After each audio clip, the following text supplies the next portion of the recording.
Alhamdulillah di kesempatan ini Bapak masih bisa bertemu untuk menyempatkan mempresentasikan materi pembelajaran anatomi fisiologi.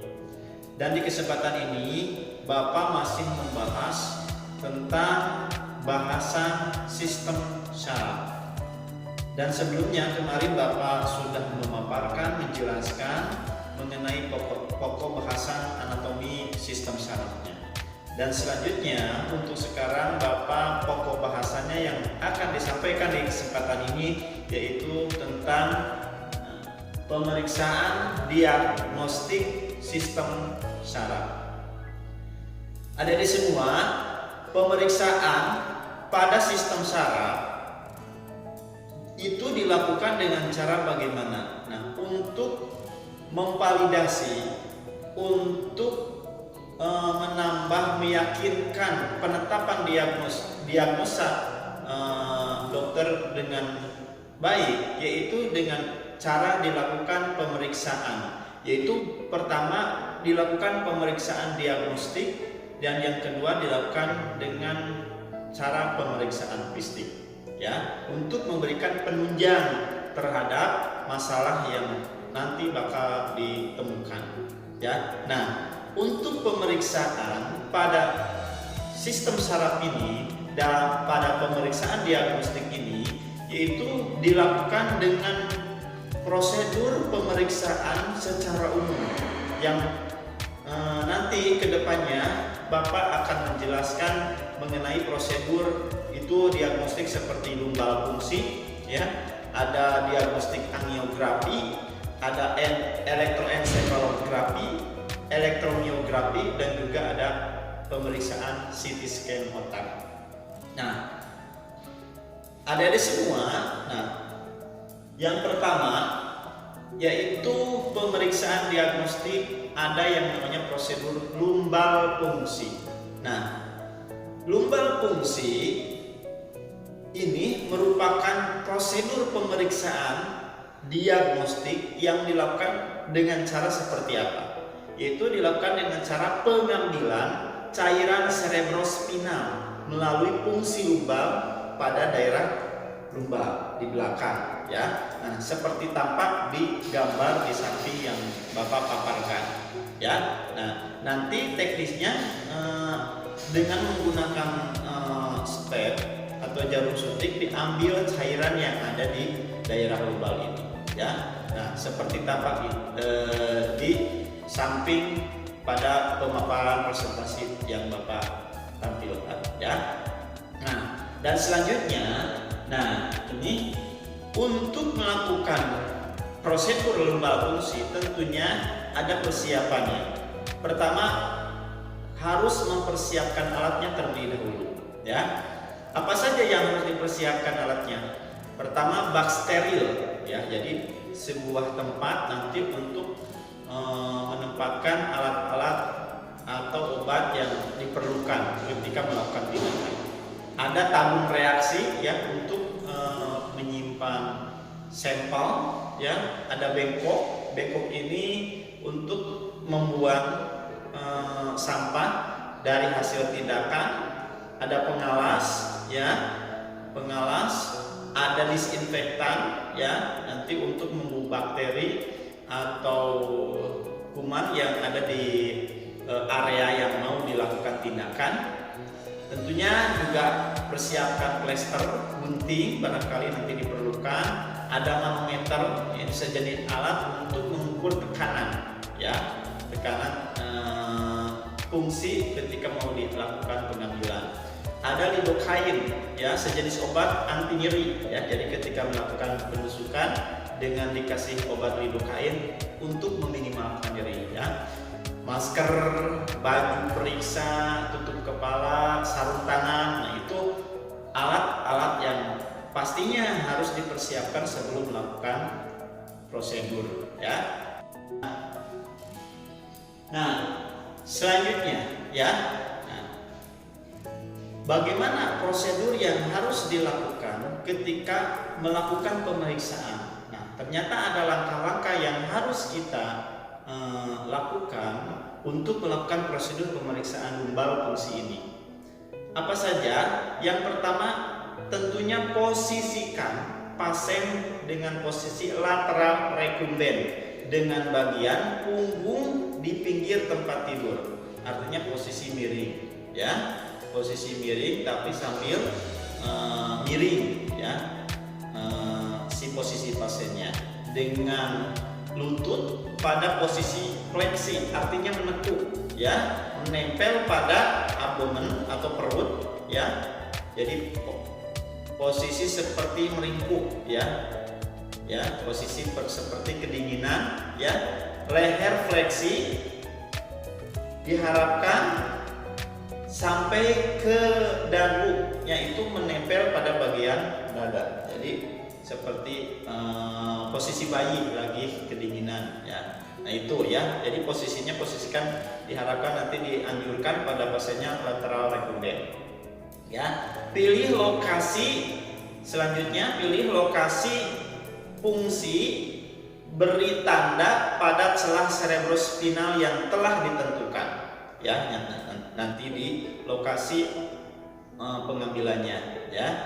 Dan biasanya ini dilakukan oleh dokter tentunya. Nah ini dokter menggunakan masker, ya, tutup kepala, sarung tangan, dan baju steril. Nah ini nanti perawat harus menyiapkan apa yang dibutuhkan oleh dokter, ya.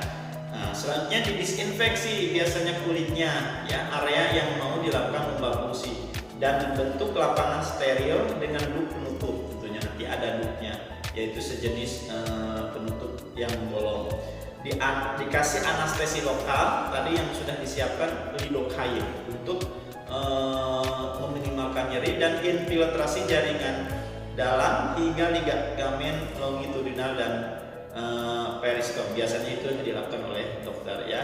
Kita hanya mendampingi, ya, hanya sebatas tahu. Yang selanjutnya biasanya ditusukkan jarum spinalnya dengan stilet di dalamnya, ya. Stilet itu jaringan yang agak keras ke dalam jaringan tersebut. Nah, tusukkan jarumnya itu ke dalam rongga subarachnoid dengan perlahan sampai terasa lepas, ya. Biasanya di bagian lapisan dalamnya agak lepas, ya. Nah, lepaskan stilet untuk memeriksa aliran cairan cerebrospinal.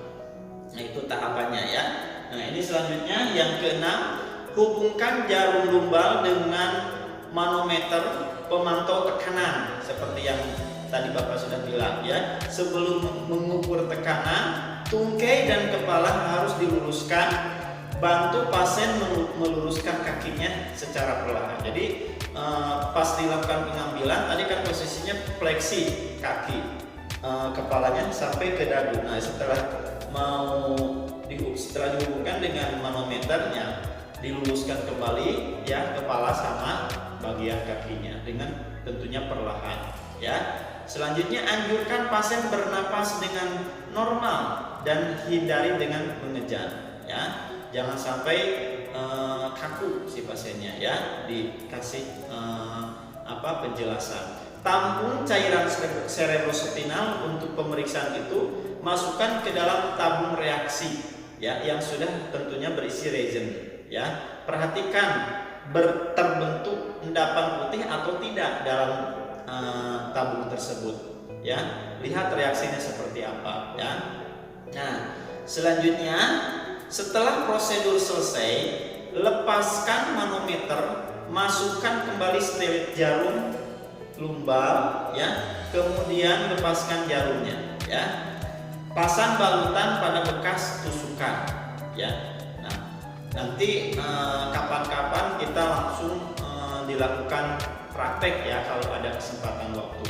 Nah, ini sebagai gambaran teorinya seperti ini, ya. Selanjutnya, mintalah pasien untuk tidur terlentang, ya, terlentang tanpa batal, tapi selama itu kurang lebih 2-4 jam, ya.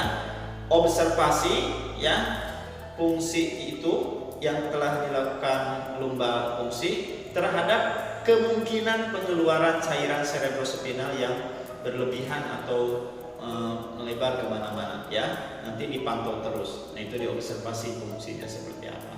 Nah, itu untuk pemeriksaan diagnostik prosedur lumbal fungsi ya. Nah, dan selanjutnya, nah ini ada pemeriksaan diagnostik namanya angiografi. Angiografi itu apa? Yaitu merupakan prosedur pemeriksaan untuk melihat sistem pembuluh darah otak secara langsung. Biasanya menggunakan sebuah alat komputer ya. Nah, prosedur diagnostik angiografi ini itu dilakukan dengan memasukkan zat kontras melalui arteri ya, melalui pembuluh darah. Nah, dan angiografi ini dapat digunakan untuk hal apa saja. Pertama, biasanya untuk mendeteksi sumbatan pada pembuluh darah serebral ya, seperti stroke ya, itu ada sumbatan. Yang kedua, bisa juga sebagai anomali kongenital pembuluh darah ya, keanehan bawaan di pembuluh darah ya, anomali itu ya, anomali kongenital pembuluh darah. Nah, itu bisa untuk seperti itu ya digunakannya.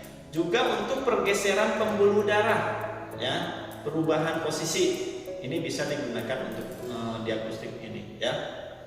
Atau malformasi vaskuler ya, jadi terjadi peradangan di pembuluh darah yang tidak normal ya, jadi malformasi namanya. Nah itu biasanya digunakan untuk itu ya. Nah, ini selanjutnya. Nah, pemeriksaan diagnostik angiografi ini ada prosedur pemeriksaan atau langkah-langkah yang harus dilakukan. Apa saja? Yaitu pemeriksa harus mengobservasi tanda-tanda vitalnya dulu ya, setiap jam sampai kondisi stabil ya. Jadi tensinya, suhunya, SpO2-nya, respirasinya itu harus diobservasi setiap jam sampai si pasiennya stabil ya. Nah, selanjutnya kompres dengan kompres dingin, kompres es pada daerah yang telah dilakukan suntikan, pengambilan pemeriksaannya itu ya. Jadi kompres es pada daerah suntikan ya. Anjurkan pasien untuk tidur terlentang tanpa bantal selama 24 jam ya. Nah, itu untuk pemeriksaan diagnostik angiografi ya. Nah, selanjutnya ada pemeriksaan diagnostik elektroensefalografi atau EEG.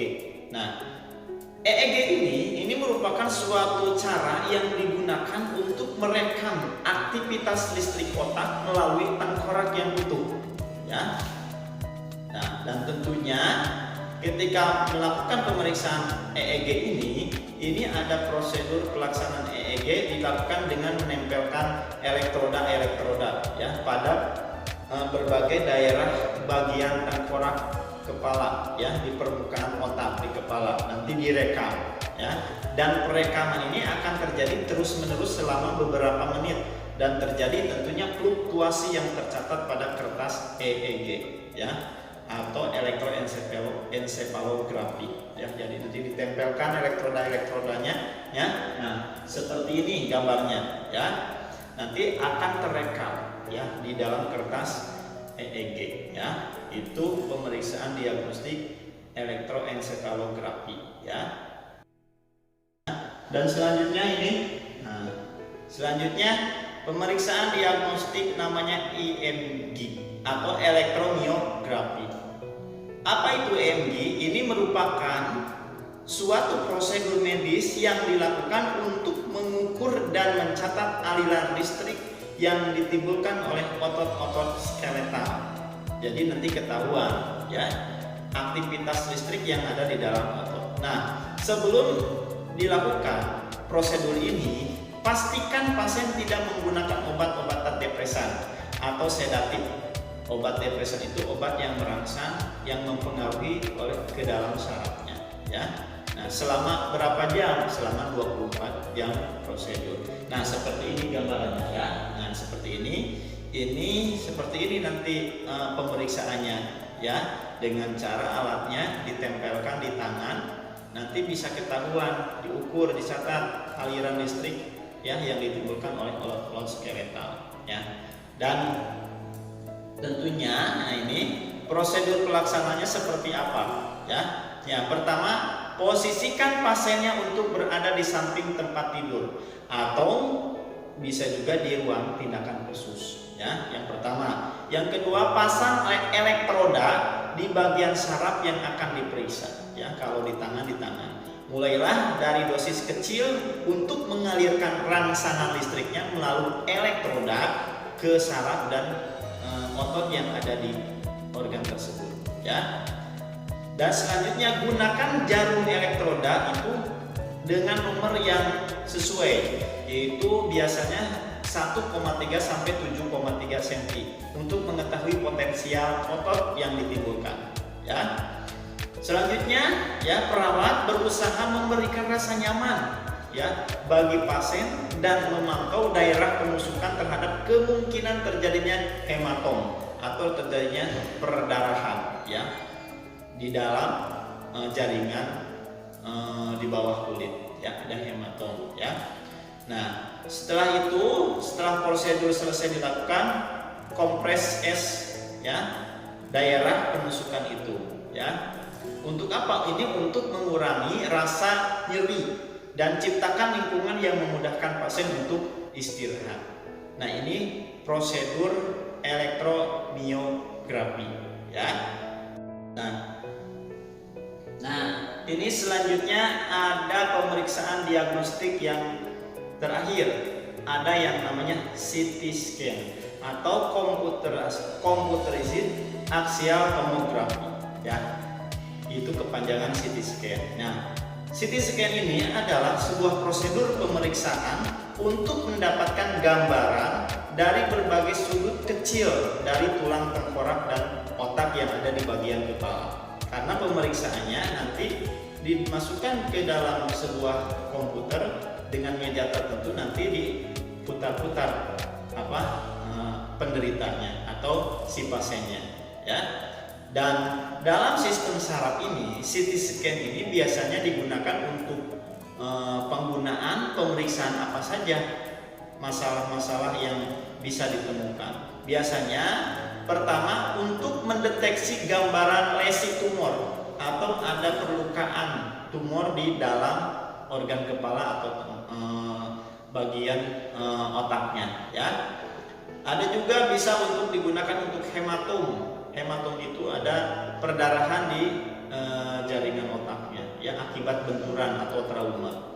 Apalagi misalkan perubahan vaskuler ya, perubahan di pembuluh darahnya, atau brain contusion, yaitu adanya masalah-masalah yang terjadi, trauma, perlukaan di dalam otak ya, atau brain atrophy ya, penyempitan yang terjadi di dalam otak atau kepala. Atau hidrosepalus itu ada penumpukan daripada cairan di dalam kepala atau otak. Nah, ini juga bisa digunakan untuk penderita seperti ini. Juga ada inflamasi penggunaannya ya. Jadi otaknya ada peradangan, inflamasi. Nah, ini bisa dilakukan prosedur diagnostik CT scan. Nah, alatnya seperti ini. Nah, ini alatnya. Jadi nanti pasiennya dimasukkan ke dalam alat ini ya, dengan prosedur yang nanti oleh pihak radiologi akan dibantu ya. Nah, ini. Nah, selanjutnya, hal-hal yang harus diperhatikan sebelum pemeriksaan CT scan ini, apa yang harus dilakukan sebagai seorang perawat? Tentunya pertama, berat badan pasien di bawah 145 kg ya. Dan jadi jangan lebih, jadi 145 kg berat badannya. Tentunya harus ada persetujuan atau kesanggupan pasien untuk tidak mengadakan perubahan selama 20-45 menit pemeriksaan ya, karena kurang lebih seperti ini waktunya, agak lama. Jadi harus ada kesanggupannya, jangan terlalu banyak gerak nantinya ya, karena waktunya 20-45 menit. Selanjutnya, kaji adanya kemungkinan reaksi alergi setelah prosedur dilakukan, setelah prosedur dilaksanakan ya. Nah, ini hal-hal yang harus diperhatikan sebelum pemeriksaan CT scan, ya. Nah, ini selanjutnya ada yang namanya prosedur pemeriksaan CT scan. Nah, setelah kita tahu apa yang diperhatikan, nah ini juga langkah-langkah yang harus kita tahu sebelum melakukan pemeriksaan CT scan, ya. Pertama, posisikan pasien untuk tidur terlentang dengan tangan terkendali, ya. Jadi jangan diminimalisirkan, harus rapih, ya. Jadi tangannya terkendali. Masukkan meja elektronik ke dalam meja scanner dan biasanya nantilah dilakukan oleh petugas radiologi, ya. Ada yang di bagian radiologi. Cuma kita menjadi membantu mempersiapkan pasiennya. Lakukan pemantauan, ya, melalui komputer dan pengambilan gambar dari beberapa sudut yang dicurigai terdapat kelainan, ya. Nah, ini masih petugas oleh radiologi. Mintalah pasien untuk diam, ya, selama 20 sampai 45 menit selama prosedur berlangsung, ya. Nanti di pengambilan gambar dilakukan dari berbagai posisi dengan pengaturan komputer. Nah, perawat harus menempel pasien, ya, tentunya dari luar dan memakai apron protektif, ya, pakai APD karena ada radiasi yang membahayakan terhadap manusia, ya. Jadi harus di luar nanti memantaunya selama prosedur berlangsung, ya. Dan selanjutnya ini sesudah pengambilan gambar, pasien dirapikan, ya, dibantu. Nah, mobilisasi langsung secepatnya, ya, karena pasien akan kelelahan selama prosedur berlangsung. Nah, setelah dibantu mobilisasi, observasi keadaan pasiennya alergi, ya, setelah dilakukan prosedur atau tidak. Jika ada berarti harus dicatat. Nah, itu beberapa prosedur penunjang diagnostik yang biasanya dilakukan pada pemeriksaan sistem saraf. Mungkin itu yang bisa Bapak jelaskan, yang Bapak sampaikan. Mudah-mudahan adik-adik pelajari dengan sendiri untuk lebih jelasnya. Terima kasih mungkin atas perhatiannya di session pemaparan yang Bapak jelaskan ini. Mudah-mudahan bisa dipahami. Mohon maaf, terima kasih atas perhatiannya. Assalamualaikum.